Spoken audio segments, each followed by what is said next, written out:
Mayong hapon. Ang kasabot ta kuminta nga magbantay o dili manghimantay. Makasabot po ta kung moyon ta nga magpakabana o dili magduha-duha sa unsay atong mapaambit o mahatag ngadto sa kaayo sa atong mga kaigsunan diha sa pagingon manggilabot o dili manghilabot. Tinuod siguro uban sa itong mga kasinatian, mina sa mga bata, mga anak o mga manghod, kanang pagpahimangno o pagtudlo, baka pagbadlong, pagpahinumdum sa unsay angay nga buhaton, na ay human tendency nga moriak moingon otro gani pud ka, ikaw pod gani, may lang ka mo istorya, wala kay buhat. Daw ang atong gipahinumdum nga angay buhaton sa atong mga kaigsunan, atong mga kauban, daw ibalik o ipahid dinhi sa ato ang kaugalingon. In a way, din sa pagpahinumdum sa atong kaugalingon nga naputay angay nga lantaon. Pero sa atong panahon karon di man natoy kalimot nga uso man gid ang mga marites. Ano ang latest? Karabang may lang gitaong unsay may tabo sa uban. Nakto nga pagkasulti, may lang kita manghimantay unsa ang naa sa uban. Pero kung kita na gani ang mabantayan, dili mawala ng tawhanon nga pagbati nga masuko o dili magpahilabot. Ang hagit o pagpahinumdum sa itong ebanghelyo, dili maningon o di nagyud ta manggilabot sa itong mga kaigsunan. Aron mas klaro para nato unsay gusto nato ipaabot, unsay gusto nato ipahinumdum sa itong mga kaigsunan, kinahanglan pod una sa tanan nakasabot ta unsa ang ato ang ipaabot ngadto sa atong mga kaigsunan, labi na alang sa kaayuhan. Kumbinsido gyud ta unta ay ta mubuhat diha sa pagpahinumdum sa mga angayan nga ipahinumdum og buhaton sa atong mga kaigsunan. Pinakauna nga mas nakasabot ta og mas mahibalo og nahibalo ta unsaon pagpahitabo, unsaon pagbuhat.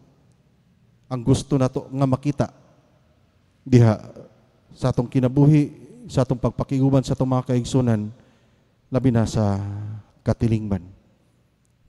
Dili man gyud ingon og kanya-kanya ra kita nga maningkamot alang sa kaayuhan, alang sa kalambuan, labaw sa tanan sa Kristohanon nato nga pagkinabuhi alang sa atong kaluwasan. Nagpabilin nga hagit sa matag usa kanato atong pagtabang, pagpahinumdum, pagmaymay, pagtudlo, pagpakabana alang sa atong mga kaigsunan, alang sa matag usa kanato. Pan diha sa atong mga pagpaningkamot, diha sa atong mga buhat, importante po kayo nga pinakauna nga kita ang nakasabot o nakakita nini sa atong kaugalingon aron mas sayon o mas klaro kung ato na kining ipaambit o atong ipasabot ngadto sa atong mga kaigsuonan. Dunay linya o dunay panultihon sa Latin nga giingon, nemo dat quod non habet. You cannot give what you do not have. Dili man ta makahatag yun sa tinuod nga kaayo alang sa atong mga kaigsunan nga diin daw atong nabantayan sa ilang mga sayop, sa ilang mga kakulangon, sa ilang mga limitasyon. Kung mismo kita atong kaugalingon wala makakita, wala makasabot o wala makapahitabo nini mismo sa atong kaugalingon. Magsugod yun sa atong kaugalingon atong mga pagpaningkamot. Aron sa panahon nga kita pangutan-on baka pangitaan ug paagi aron mapasayon ngadto sa atong mga kaigsunan. Sayon usab nato ipaambit ug ipasabot unsa atong tuyo tumong ngano ato kining gipakita, atong gipaabot ug gipaambit ngadto kanila. Kini ang lihok diha sa katilingban.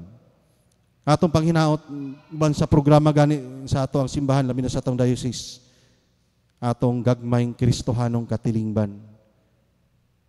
Naunta ang atong panghinaot nga dili ug wala malimitahan diha sa mga pledges, kundili pagtinabangay, pagpakabana, pagpaambit o pagpaabot unsay magdala sa matag usa kanato, maggiya kanato sa kinabuhi, isip katilingban, isip Kristohanong katilingban, nga kanunay tang patigbabaw mo paambit sa kinabuhi, sa kayusahan, pag sinabtanay, pag pinasaylo ay, labi na sa kinabuhi, nga magpadulong ngadto sa tinuod nato nga puloy-anan ang gingharian, atong kaluwasan.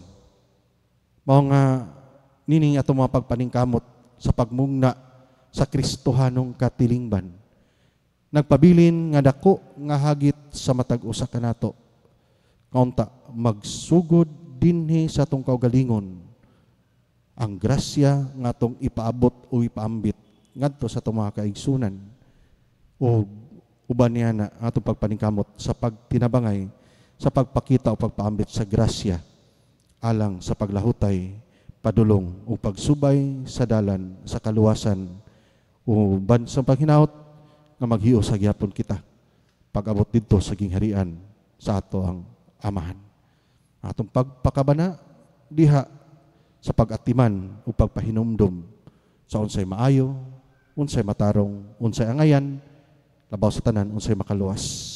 Kinahanglan una sa tanan, kita ang nakasabot ug magsugod gayud din sa atong kaugalingon, kumbinsido nga mao kini ang gusto, kabubuton, kasuguan, kamanduan sa atong Ginoo alang sa atong mga kaigsunan padulong sa iyang gingharian. Hinaot po ta.